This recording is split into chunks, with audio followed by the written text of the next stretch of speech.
Today, we shift our focus from traditional power to a new frontier, artificial intelligence. It's no more just a buzzword.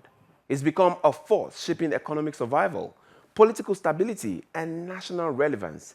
And our central question today would be, how prepared are we to really take on the possibilities of AI in the world that has become fully artificial intelligence-wise, going into the digital economy?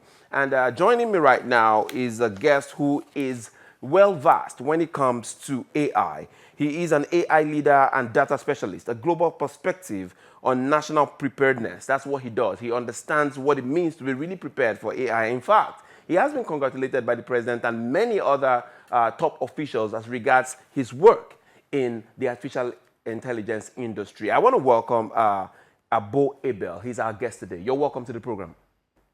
Thank you for having me. Good to see you again, Nathaniel. Happy New Year to you as well. Yes, Happy New Year. Welcome back again to the Beam. It's you have a very huge portfolio when it comes to artificial intelligence and data sciences and all the rest. So let us make it inform that the normal average Nigerian in the possibility that they can understand where we're going to.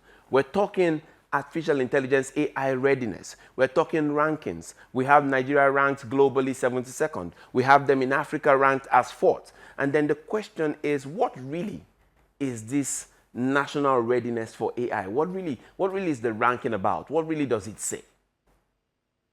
I mean, that's a great question. I'm so glad that Nigeria is positioned within the top 100, but also within Africa as well, number 4 as well within Africa. I think for me, there are a couple of opportunities as well. So readiness would be we have an AI strategy, and we have a strategy, and obviously we've got some governance as a result of that strategy as well. I think for me, more importantly, where the opportunity lies is for us to rank from number 4 in Africa to become the leading in Africa. We need to start using artificial intelligence to solve problems. So I'm talking about tangible problems here. So we can use artificial intelligence to solve health problems. We can use artificial intelligence to solve agriculture problems. We can use artificial intelligence to solve electricity problem as well. So I think it's about solving problems. I think that's the reason. That's where we need to focus on right now. So absolutely, it's great. The ranking is there in terms of AI readiness, but also there's a piece that just came out with the World Bank, no, sorry, the International Monetary Fund as well, just about a week ago, talking about country that's ready and the country that are not ready. And I think that's a really great report as well. So it's about how ready the skills and our workforce is in Nigeria at the moment compared to other countries as well. So I really would like to say that I think we have opportunity to scale up, and we should be doing that as well. Yeah, there's always room for improvement. So if we go to data compute and talents, they are now the strategic national asset of every nation. And then the question becomes, does Nigeria control its all assets right now? Or are we just trading into foreign platforms and having the foreign decision makers make those decisions for us? What are you seeing right now in investigating the situation?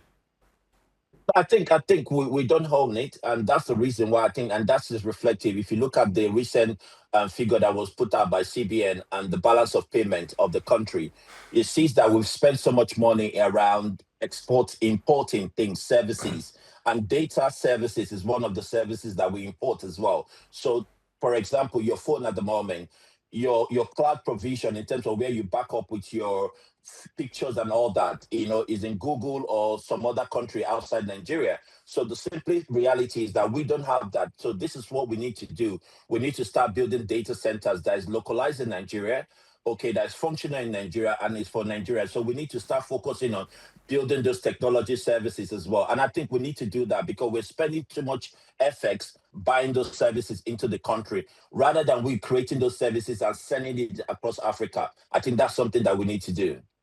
All right. Okay. So you're joining us via Zoom from the United Kingdom, and the question for me would be, in comparing the two nations or the divide, what do you see that they are doing over there that we need to start off now? Like we need to kick off and get into that sphere quickly.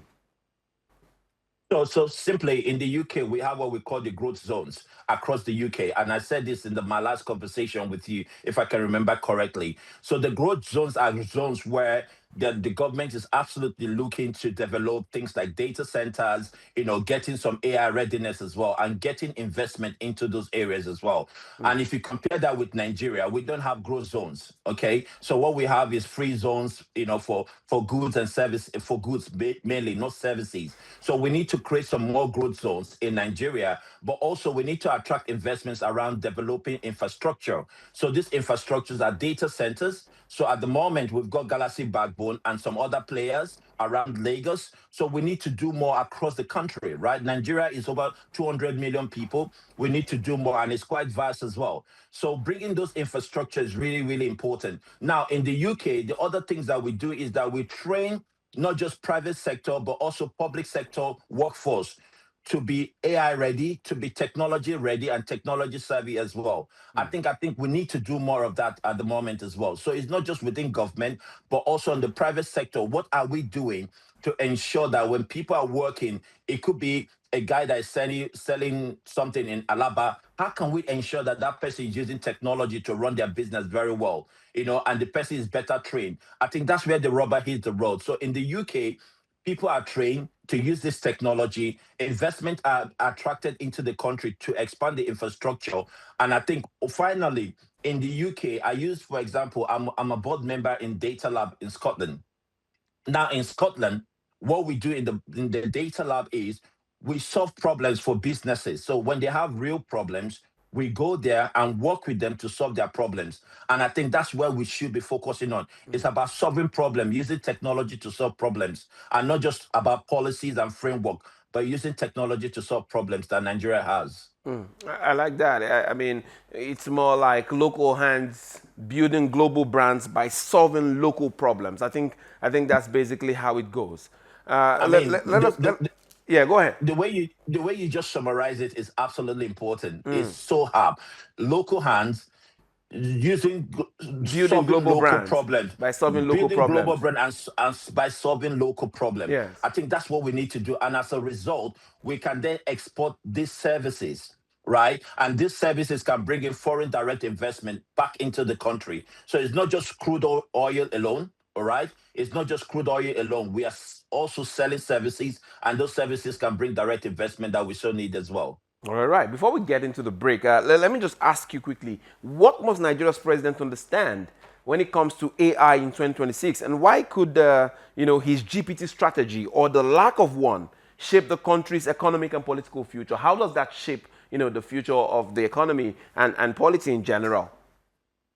I mean, that's a great question. I wrote the piece on Nairametric last year about why the president needs a GPT strategy. So GPT is general purpose technology. Okay, so for everyone that is listening to me right now, what that means is that these are technology that shapes multiple industry at the same time. So if you look at electricity shapes multiple industry. If you look at mass production, if you look at the internet as well, internet has shaped industries as well. So I think that, in my opinion, the president needs to set up a committee, just like they did now with the tax committee. You can see the work that the tax committee did over the last 15 months and what they've achieved. The president needs to set up a committee that will look at technology across the country and look at the gaps and look at what we need to do to fix those gaps and how we need to fix it. And that committee will be specifically reporting to the president and bringing solutions back to the point that we made previously, solving our problem and bringing the solution that is required for Nigeria. And I think that's a focus. So I think that Nigeria needs a GPT strategy, the general purpose technology strategy, and I think that the president needs to push that. I'm so strongly, and it's something that I really would like to say to the president and the key decision makers as well.